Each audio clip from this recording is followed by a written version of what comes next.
বিচ্ছেদ বা নো কন্ট্যাক্টের পর যে মানুষটির জন্য তুমি দিনের পর দিন চোখের জল ফেলছো, ছটফট করছো, তুমি কি জানতে চাও যে সে মানুষটা আদৌ কি তোমাকে মনে করে, নাকি সে অন্য কোথাও শান্তিতে আছে?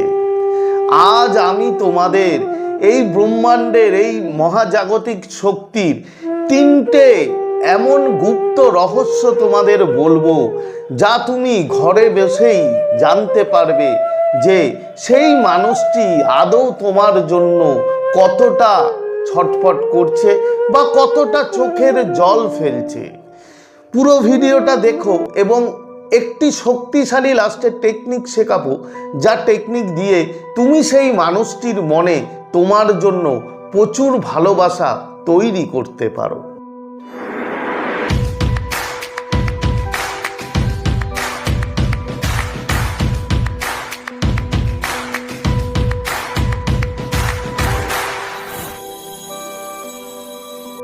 তো নমস্কার বন্ধুরা, স্বাগত জানাই আমার এই জাদুই দুনিয়াতে, যেখানে তুমি শুধুমাত্র হ্যাপিনেস, শুধুমাত্র খুশি, পজিটিভ পজিটিভ আর পজিটিভ। তোমরা আমার প্রিয় ভিউয়ার্স, তোমরা আমার প্রিয় সাবস্ক্রাইবার, তোমরা পৃথিবীর যে কোনো প্রান্তেই থাকো না কেন, তোমরা সুস্থ আছো, তোমরা হ্যাপি আছো এবং সবথেকে বড় কথা তোমরা পজিটিভ আছো। আর যারা আজ আমার চ্যানেলে নতুন কিংবা যারা এখনো পর্যন্ত তোমরা আমার চ্যানেলটি সাবস্ক্রাইব করে দাওনি, তারা অবশ্যই চ্যানেলটি সাবস্ক্রাইব করে দেবে এবং আমাদের এই সুন্দর পরিবারের সাথে যুক্ত হয়ে যাবে। আর যদি ভিডিওটি ভালো লাগে তাহলে কিন্তু অবশ্যই একটা থামস আপ চাই। প্রচুর প্রচুর কমেন্ট করো এবং প্রচুর প্রচুর শেয়ার করো। তো চলো বন্ধু, ভিডিওতে যাই। দেখো, একটা মানুষের সাথে যখন আমাদের দীর্ঘদিনের সম্পর্ক থাকে এবং তারপর যখন আমাদের মধ্যে তাদের মধ্যে যখন বিচ্ছেদ হয়, তখন কিন্তু অত সহজেই সেই এনার্জি কট কিন্তু বন্ধু ছিঁড়ে যায় না।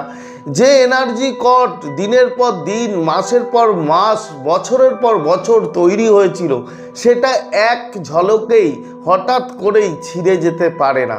সে ওপর থেকে যতই দেখাক যে সে কঠিন, যতই দেখাক যে সে সুখে আছে, কিন্তু তার অবচেতন মনের যে ভাইব্রেশন, সেই ভাইব্রেশন দিয়ে কিন্তু আমরা বুঝতে পারি। তার কারণ ভাইব্রেশন কখনো মিথ্যে কথা বলে না। তো আজকে যে তোমাদের বলবো যে তিনটে কি করে বুঝবে, তার মধ্যে প্রথম সাইন যেটা, দ্য সাডেন সাফোকেশন। কিরকম? দ্য সাডেন সাফোকেশন মানে হচ্ছে তুমি হয়তো ভালো আছো, তুমি হয়তো বন্ধুদের সাথে আড্ডা দিচ্ছ কিংবা অফিসে আছো, যেখানেই থাকো না কেন তুমি খুশি আছো, হঠাৎ করে দেখবে তোমার বুকটা ভারী হয়ে যাবে, তোমার কষ্ট হবে, বুকের ভেতরটা একটা শূন্যতা তৈরি হবে। কিরকম? তুমি মনে করবে যে তোমার বুকটা ফেটে যেন একটা কান্না আসছে। তোমার যে এনার্জি, সেই এনার্জিটা হঠাৎ করেই লো হয়ে যাবে, তোমার গা ভারী হয়ে যাবে, তোমার বুকটা ভারী হয়ে যাবে, একটা অদ্ভুত শূন্যতায় ভরে যাবে। বন্ধু, এটা কিছুই না, এটা সেই মানুষটার কাছ থেকে ছিটকে আসা তার কান্নার এনার্জি কিংবা তার দুঃখ পাওয়ার ভাইব্রেশন, যে সে মানুষটা কিন্তু তোমার জন্য এমনভাবে কষ্ট পাচ্ছে কিংবা কাঁদছে, তার জন্যই তোমার মধ্যে এই চেঞ্জেসটা আসছে এবং তুমি এর সংকেতটা পাচ্ছ। এটা গেল প্রথম। সেকেন্ড বন্ধু, দ্য ফ্যান্টম টেলিপ্যাথি। কিরকম? যখন দেখবে এটা এমনই হয় যে যখন কোনো মানুষ তোমাকে তীব্রভাবে মনে করে, তীব্রভাবে তোমাকে চায়, তার বুকের ভেতর থেকে তার ইনার ভয়েস বলে যে তোমার কাছে যেতে, তোমার সাথে তার রিলেশন করতে, এবং এই যে তার ভাইব্রেশনটা এমনভাবে তোমাকে পৌঁছায় তোমার কাছে, তোমার যে ইন্দ্রিয়গুলো আছে সেগুলো অ্যাক্টিভ হয়ে যায়। কিরকম? তুমি হয়তো রাস্তা দিয়ে যাচ্ছ, হঠাৎ করে তোমার মনে হবে যে কেউ তোমাকে ডাকলো, সেই মানুষটা হয়তো তোমাকে ডাকলো। তুমি রাস্তা দিয়ে যাচ্ছ, হঠাৎ করে তার যে পারফিউম, তার পারফিউমের গন্ধ তোমার নাকে আসলো। তুমি বুঝতে পারছো না এটা কি হচ্ছে, যে আমি যাচ্ছি, আমার মনে হচ্ছে কেউ ডাকছে আমাকে, তার মতো কোনো মানুষ তুমি দেখতে পাচ্ছ, তার মতো সেম ড্রেস পরা তোমার মানুষ, সেরকম দেখতে তোমার এই রকম ভাবে কাজ করবে, তার পারফিউমের গন্ধ তুমি পাবে, তোমার মনে হবে পিছন থেকে কেউ ডাকছে। ওর যে তীব্র অনুভূতি, তীব্র যে ভাইব্রেশন বন্ধু, সেটা এমনভাবে তোমার কাছে পৌঁছায় যে এই চেঞ্জেসগুলো তোমার মধ্যে আসা শুরু হয় এবং তুমি পাবে। এরপরে হচ্ছে যেটা last 3 number, the non stop mirroring. Non stop mirroring কি? তুমি বুঝতে পারছো না, তুমি মোবাইল ঘাঁটছো, হঠাৎ করে তোমার সেই পুরনো কোনো তার ছবি তোমার মোবাইলে চলে আসলো।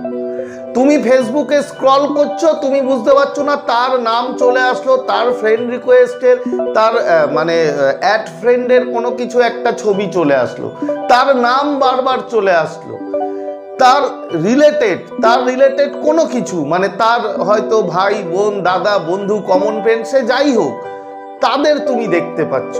তুমি এই যে মানে নন স্টপ মিরারিং, মানে তাকে তুমি দেখবে, তুমি যতই চাও না তাকে না দেখতে, কিন্তু বারবার তার নাম, তার ছবি, তার রিলেটেড কিছু তোমার চোখের সামনে ভেসে উঠবে। এটাকে বলা হয় দ্য নন স্টপ মিরারিং। মানে যখন সেই মানুষটা তীব্রভাবে তোমাকে মিস করে, তোমাকে মানে চায় মনে মনে, তখন কিন্তু তার ভিতর থেকে যে এনার্জি মহাবিশ্বের কাছে যায় বন্ধু, এই ইউনিভার্স তোমাকে এমনভাবে সাইন দেবে যে তুমি বারবার তার মতো নাম, তার মতো ছবি, তার এই সব জিনিস রিলেটেড তোমার চোখের সামনে ভেসে আসবে। এবার কথা হচ্ছে, তুমি বুঝলে যে সেই মানুষটা তোমাকে প্রচুর মিস করে, এখনো মনে মনে তোমাকে চায়, কিন্তু এরপরে কি করবে? তার মানে এমন কিছু করবে যে সেই মানুষটা যেন তোমাকে ফোন করে, যেন সে তোমার কাছে আসে। তো তার জন্য যে বলেছিলাম প্রথমে যে একটা শক্তিশালী টেকনিক শেখাবো, সেটা কিভাবে করবে দেখো। প্রথম রাতের বেলা একদম শান্ত মনে তুমি মেরুদণ্ড সোজা করে বসে যাও এবং গভীর শ্বাস নাও, আস্তে আস্তে শ্বাস ছাড়ো, মানে এরকম 4-5 বার শ্বাস নেবে, শ্বাস ছাড়বে, মেডিটেশনের মতো। এবার তুমি চোখটা বন্ধ করো, চোখটা বন্ধ করে জাস্ট তার মুখটা বন্ধু কল্পনা করো যে সে তোমার সামনে দাঁড়িয়ে আছে। এবার বলো যে ফরগিভ ইউ, মানে তুমি ক্ষমা করে দিলে, forgive you and I release all negativity. Just এই অ্যাফার্মেশনটা তোমাকে বলতে হবে যে forgive you and I release all negativity. এইটা যখন তুমি বলবে, তোমার যে ভাইব্রেশন সেটা মহাবিশ্বের কাছ থেকে বন্ধু তার অন্তর আত্মায় লাগবে, তার অবচেতন মনে এটা এফেক্ট করবে এবং তার তোমার প্রতি যে ভালোবাসা সেটা তীব্র আকারে ভাববে এবং তাকে ট্রিগার করবে যে তোমাকে কল করার জন্য কিংবা তোমার সাথে যোগাযোগ করার জন্য।